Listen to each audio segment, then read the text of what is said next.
Hey there guys, Aaron C coming at you again today with another lesson.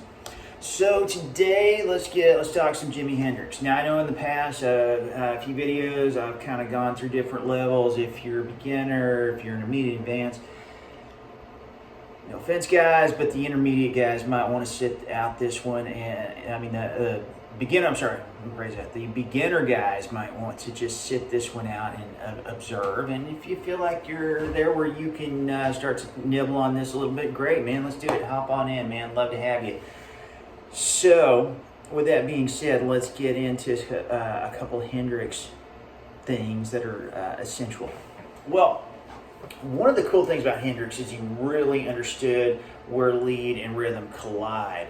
Not he was all this or all one or all the other, okay?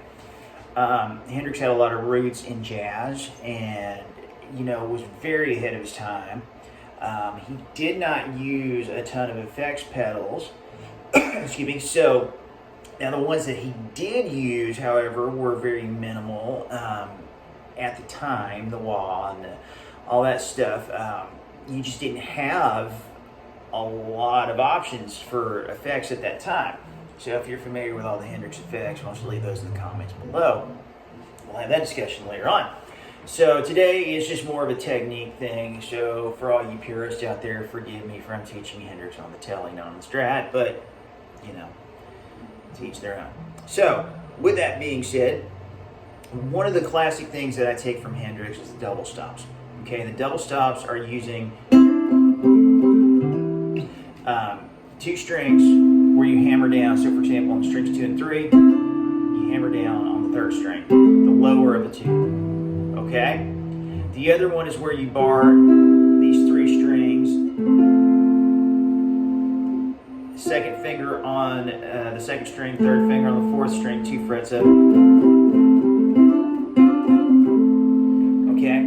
That's one of the big things that I take from Hendrix is the double stop there. Okay, then, okay, so that's there. Now, obviously, the bending in the blues scales. So your major and minor pentatonics are going to be the biggest things that we want to stick to on scales. Now, he would kind of work in some octaves and stuff like that, things like that. The 7-sharp-9 chord on the A string and the 7-sharp-9 chord on the low E. So we have that for Purple Haze, and then Foxy Lady being another one of his big things. And yes, none of us have Hendrix-sized hands, so guys, don't feel bad. The guy's hands were huge, so that's why he could do the cool stuff he did. Okay, so those are some of the basics that you want to stick to. Obviously, you have your distortion, your effects and stuff like that, which I'm not really going to get into today. Today was just kind of more going over the double stops on the clean, the 7-sharp-9 chords, power chords, major and minor pentatonics. That kind of points you in that direction to start getting that Jimi Hendrix thing going. And then, obviously from there, the specialized songs, the, different things.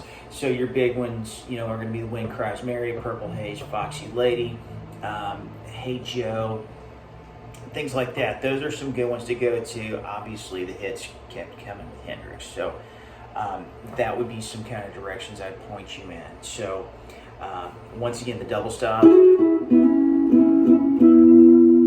the bending.